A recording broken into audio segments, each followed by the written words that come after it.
Y en Sábado con Todo estamos ahora en contacto con Daniel Rebol, un amigo, un locutor, un periodista que tiene una amplia trayectoria, ya lo hemos escuchado en nuestro programa, y además de todo lo que tiene que ver con la actualidad que él maneja como pocos en lo que tiene que ver con la radio, con los medios de comunicación, también tiene una especialización, tiene un área específica en la cual nos puede hablar y mucho, que es el tema automotriz, a partir de los periodistas de la industria automotriz que él integra. Daniel, muy buen día, gracias por estar con nosotros.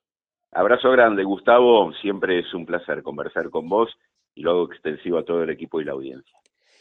Vos sabés, Daniel, que yo había tenido acceso a algunas publicaciones que habías realizado en revistas especializadas y que hablan de las camionetas, el rol de las camionetas que aquí en esta zona es por demás común ver a la gente en camionetas por lo que tiene que ver con la actividad pecuaria, todo lo que implica transitar por caminos rurales, vecinales, la misma Ruta 23 que tiene zonas de ripio, esto demanda muchas veces del uso de camionetas. Y hay lanzamientos, hay marcas que se van del país. Queríamos saber un poco de todo esto, cuáles son las nuevas camionetas, qué es lo que podemos aportar, es lo que está pasando en ese segmento del transporte automotor. Bueno, el mercado automotriz argentino, las pickups, Gustavo, triplicaron sus ventas en los últimos 15 años. Es uno de los segmentos que más creció. Hay distintos motivos. Uno es la herramienta de trabajo, como lo estás describiendo, por ejemplo, en esa región patagónica, pero también influyeron mucho la quita de impuestos internos que tuvieron las camionetas hace varios años cuando decidieron excluirlos de este tipo de gravámenes por tratarse justamente de eso, de una herramienta de trabajo. Pero ¿qué pasa? Mucha gente que no la usa con esa finalidad, igual prefirió comprarse un vehículo de ese porte. El otro segmento que creció mucho, casi al mismo ritmo, es el de los SUV, que son vehículos a los que mucha gente de manera muy popular lo llama como camioneta, pero no lo son. O sea, en Claro. realidad, viste que no, me compré una camioneta, bueno, y es un SUV, viste, es un vehículo con otro tipo de silueta, de estilo, que no lleva la posibilidad de carga atrás, lo que sería efectivamente la camioneta, la pickup. Si tomamos el segmento de las pickups, hay varios rangos. Las chicas, donde por ejemplo tenés la Montana, la Saveiro, la Strada, las que son un poquito más grandes, pero que no llegan a ser efectivamente la pickup mediana, lo que se llaman las compactas, ¿sí? Ahí está la Renault Oroch, por ejemplo, que es un desprendimiento de la Duster, o la Toro de Fiat. Después tenés una categoría que es una compacta un poco más de lujo, donde está la Maverick de Ford o la Rampage, que es la versión acotada de la Ram. Entraríamos en las medianas, donde ahí están la mayoría de los jugadores que se sacan los ojos y la mayoría de producción nacional, la Ford Ranger, la Toyota Hilux, la Volkswagen Amarok, de la que enseguida vamos a hablar, la Renault Alaskan y la Nissan Frontier, y la Chevrolet S10, que vienen de Brasil, es la única importada de Brasil. Y después nos vamos a la categoría full size, donde ya ahí tenés jugadores como la Ford F-150, la Chevrolet Silverado, la Ram en sus distintas versiones, porque la Ram 2500 es todavía mucho más que eso. Toyota, por ejemplo, en el exterior tiene Tacoma y Tundra en Estados Unidos, que son de esas categorías bien grandes. O sea que mirá, hay para todos los gustos, para todos los bolsillos. Vos marcabas, Gustavo, los que se van.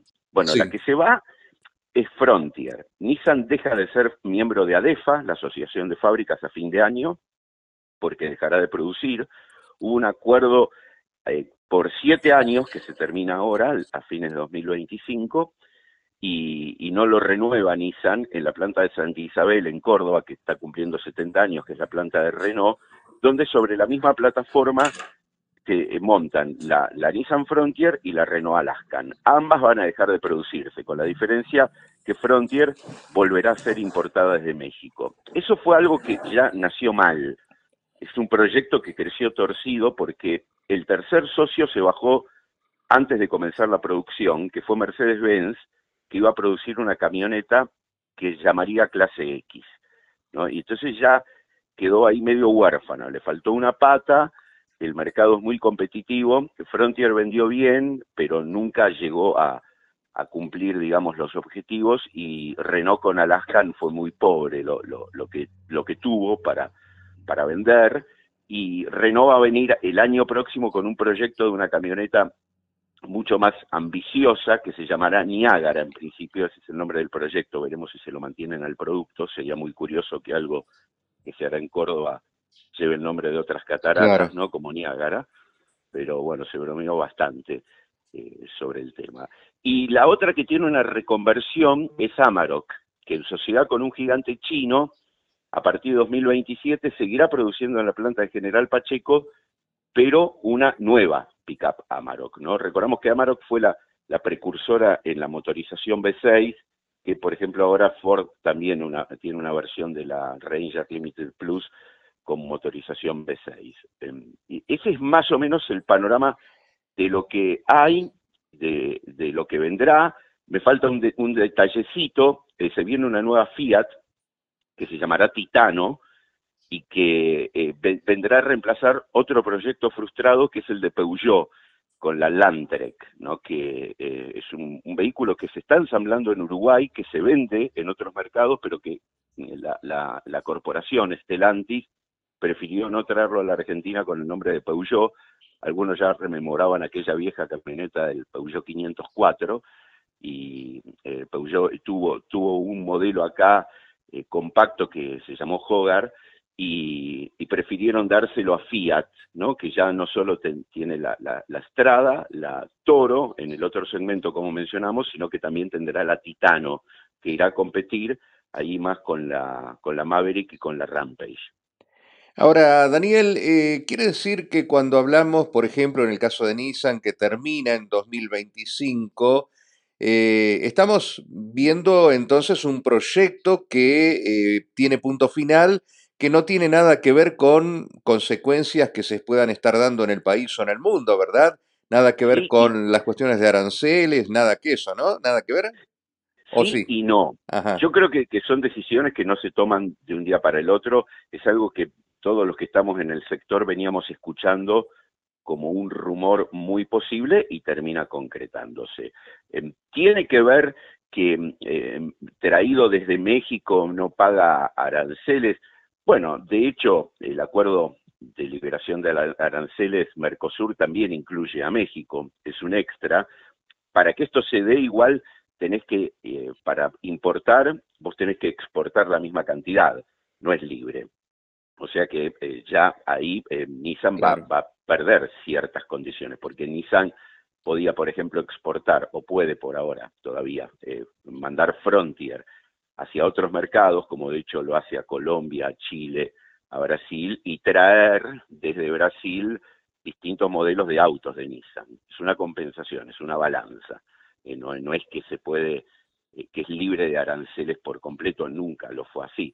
Eh, para mí el proyecto se baja porque, bueno, la fábrica es de Renault. Hay una alianza Renault-Nissan en muchísimos temas comerciales, que no es nueva, tiene larga data, como también la hay Renault-Mercedes-Benz. Por ejemplo, hay una motorización de la Duster 1.3, que es la misma que lleva el clase A de Mercedes-Benz. Es un motor que está, digamos, promovido y proveído por Renault Argentina y Renault a nivel mundial. Entonces, estas cuestiones existen. Esa reconversión lleva a que haya una readecuación de toda la operación de negocios, y Nissan prefiere dejar de operar en la Argentina. Debe haber algunas cuestiones políticas, de conveniencia, ahora también se ha sumado todo lo que ocurre con Estados Unidos y las medidas impuestas por Donald Trump, para los que exporten, también los vehículos que vayan desde México, los aranceles que intentó cobrarles, que ahora le está cobrando, que veremos si después le va a cobrar en Claro. la misma medida o no.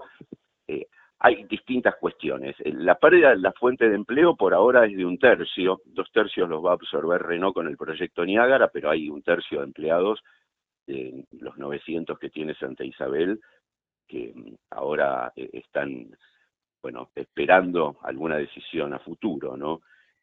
Hay una dinámica siempre que tiene que ver con la oferta y la demanda, Gustavo, Claro.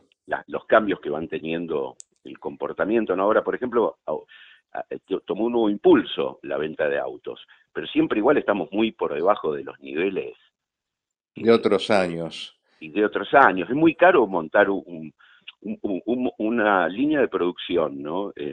Pensemos que está en el orden de un vehículo normal en los 400 millones de dólares y casi al doble llega para montar una línea de producción de pickups, ¿no? Que implica toda la robotización, toda la tecnología, que en una misma línea de montaje por ahí se hacen varios modelos, 2, 3 modelos, siempre que lleven más o menos el mismo chasis y la misma carrocería se puede hacer el montaje, ¿no? Por eso hay vehículos, el 208 y el 2008 se hacen en la misma línea, el, por mencionarte un ejemplo, ¿no? Y así vas teniendo, según las marcas, la Toro, por ejemplo, de Fiat se hace en la misma línea de producción que el Jeep Renegade, ¿no? Entonces, eso va optimizando y diversificando los productos.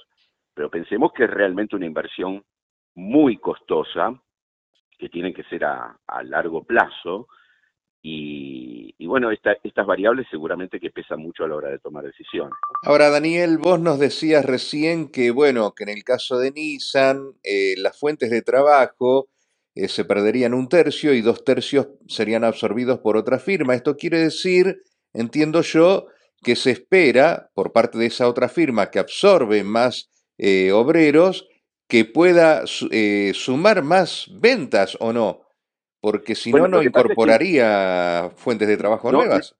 no es otra firma, es la misma firma, Ah, es porque, la misma firma. claro, porque Nissan en realidad baja con su proyecto Frontier a la fábrica de Renault en Santa Isabel, Córdoba. Sí. Y ahí se retira, pero la fábrica sigue siendo de Renault. Sobre Ah, la perfecto. Frontier se producía Alaska. Renault va a hacer Niágara en su reemplazo. Además de seguir haciendo otros modelos, donde ahí no hay discusiones. Se hace el Logan, el Sandero Stepway, y creo que nada más ahí en Córdoba, no sé si no me falta alguno. ¿Entendés? Entonces, digamos que eso que dejará de producir ahora de Frontier y Alaska, lo absorben 2 tercios por ahora para el proyecto Niágara. Ahí igual no estamos diciendo para nada que va a crecer la fuente de empleo, por el contrario, estamos viendo cómo se sostiene, ¿no? Que no es un dato menor.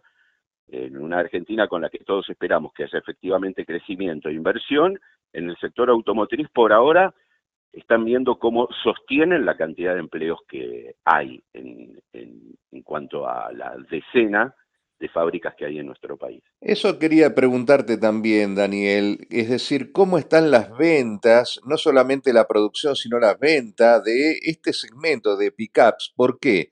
Porque al ser vehículos utilitarios, yo creo que están muy ligados a la producción y si hay una venta importante implica que la producción se está sosteniendo también. ¿Cómo estamos en esos números?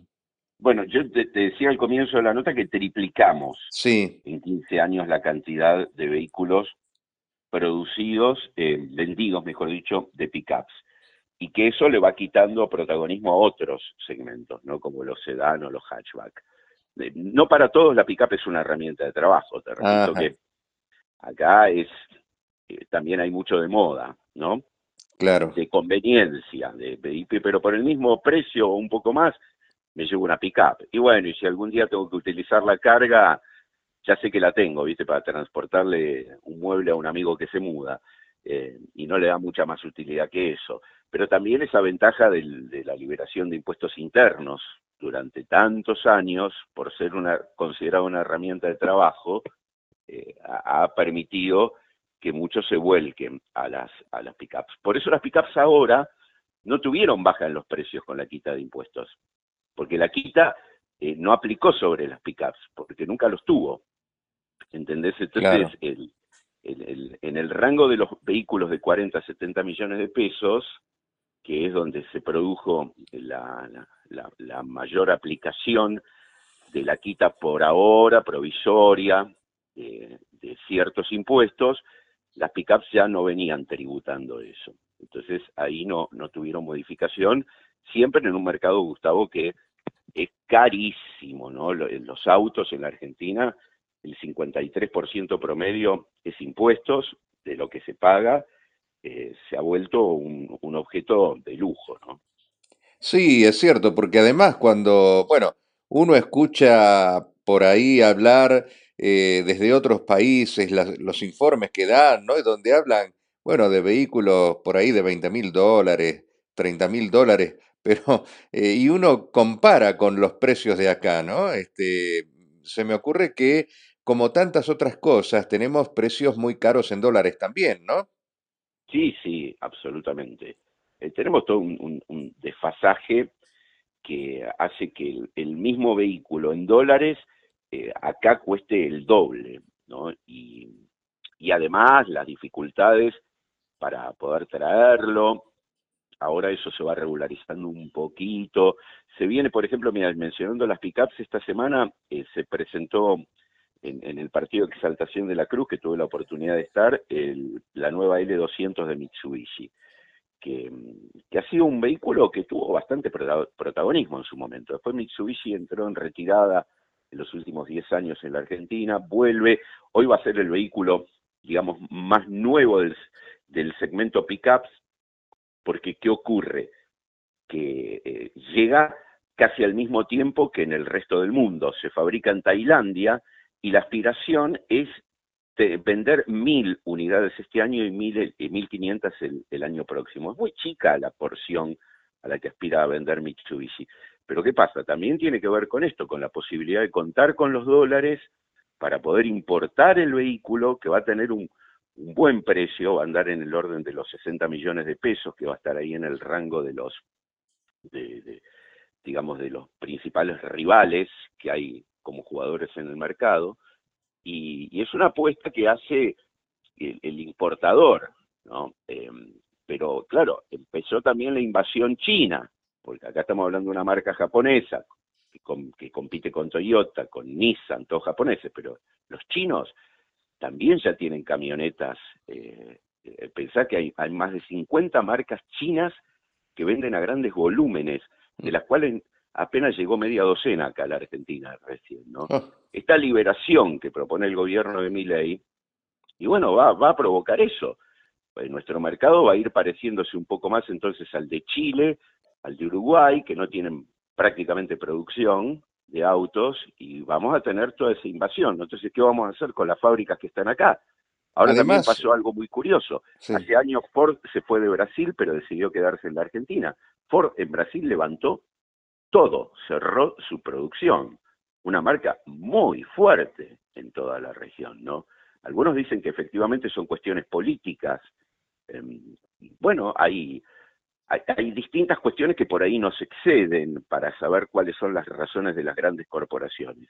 Pero Me- pensemos que acá la industria automotriz con 10 fábricas o 10 marcas que producen, tienen efectivamente una relación muy fuerte con las fuentes laborales, ¿no? Me pregunto también, Daniel, en base a esto que comentás de tantas marcas chinas que todavía ni siquiera han ingresado aquí al país y con las restricciones que ahora le pone Estados Unidos, ¿no? Me imagino que también esto facilitará el ingreso de nuevas marcas chinas al país, ¿o no? Y yo creo que en algún momento, esto es una opinión muy personal, ¿no? Pero a Milei, que tanto le gusta compararse con Donald Trump, fíjate que acá hay unas diferencias abismales, ¿no? Porque el liberal libertario frente al conservador proteccionista, ¿no? Claro. Entonces, alguna medida proteccionista va a tener que tomar seguramente la Argentina en varios rubros, y creo que la automotriz es uno de ellos, ¿no? Para preservar al menos lo que se tiene. Por eso yo te marcaba, Gustavo, que No perdamos de vista que acá no estamos hablando de pensar en más fuentes de empleo. Sino sostener lo que hay, claro. Apenas eso, ¿no? Conformarnos con eso, con sostener lo que la industria automotriz genera, y después están todo el resto de los proveedores, ¿no? Los autopartistas, Sí. que bueno, que no es poca cosa. Siempre se habló de tener una mayor cantidad de producción de autopartes a nivel nacional, pero bueno, no, eso efectivamente no ha logrado crecer todavía. Claro, porque incluso uno tiende a pensar, bueno, ¿qué pasa con la gente que ya tiene una Nissan y bueno, que ahora Nissan deja de producir ciertos modelos y bueno, ¿qué pasa con los repuestos? ¿Se encarecen, no se encarecen? Sí, los repuestos, que en realidad es lo mismo que el fabricante le provee a la automotriz que termina manufacturando el producto, ensamblándolo, por ahora con esos modelos no correrían riesgo, No hay porque los problema. proveedores Ajá. siguen estando en el mercado.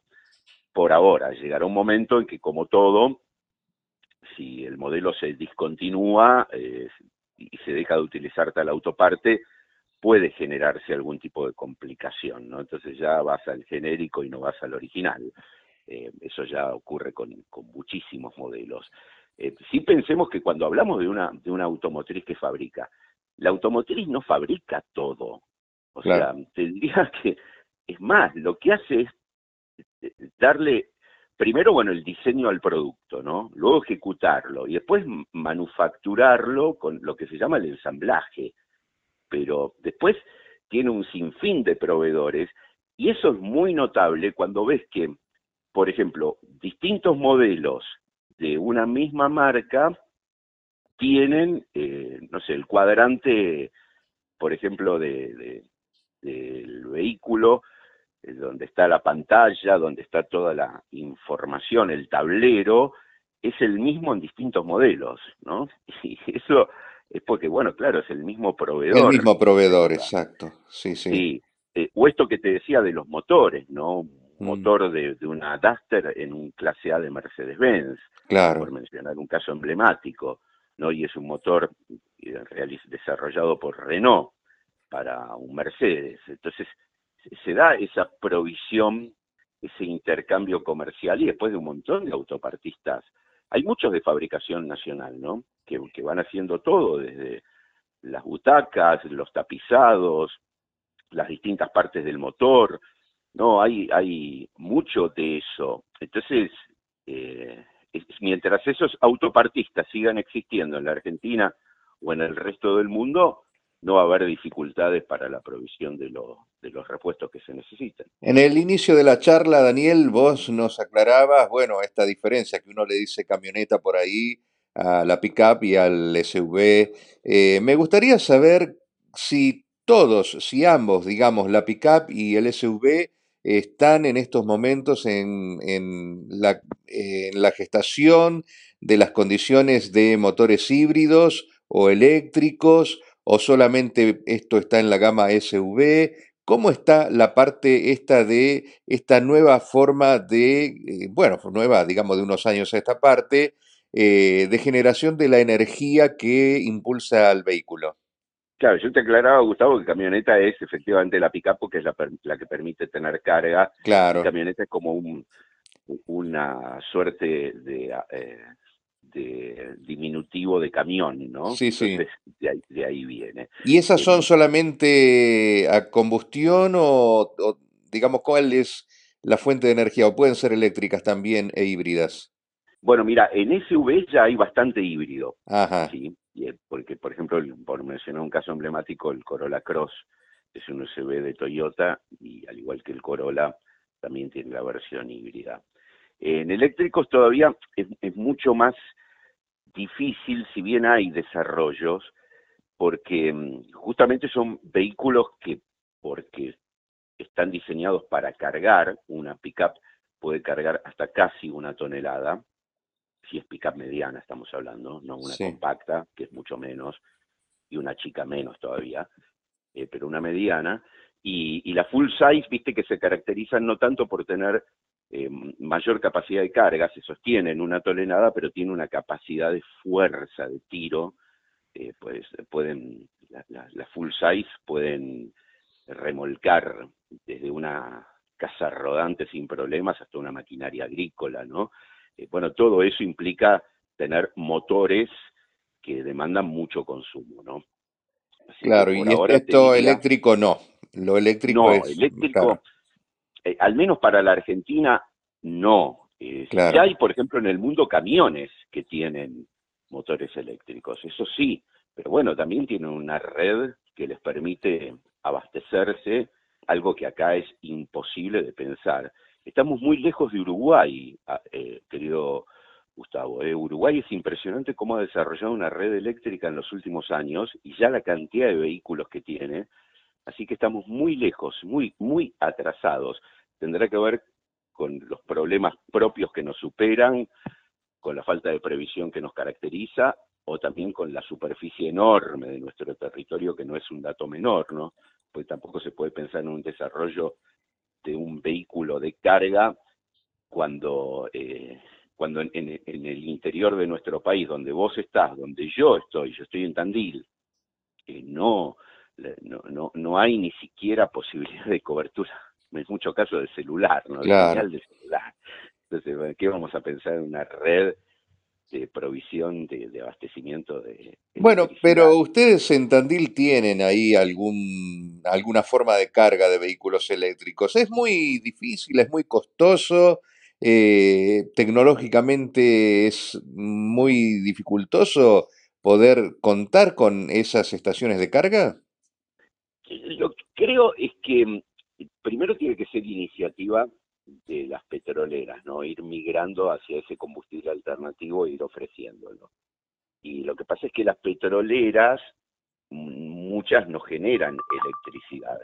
O sea, si bien, por ejemplo, YPF tiene un área que se llama YPF Luz, a la hora de tener una red de abastecimiento en una estación de servicio con surtidores, vamos a llamarlo de esa manera, pero en realidad son puntos de Sí, carga, ¿no? Donde por medio de lo que simula ser una manguera, pero es un cable, conectás, esa energía que vos le estás usando y pagando a YPF, YPF se la está comprando al proveedor, voy a poner por caso en Capital o Gran Buenos Aires, de Norte de Sur, ¿no? claro.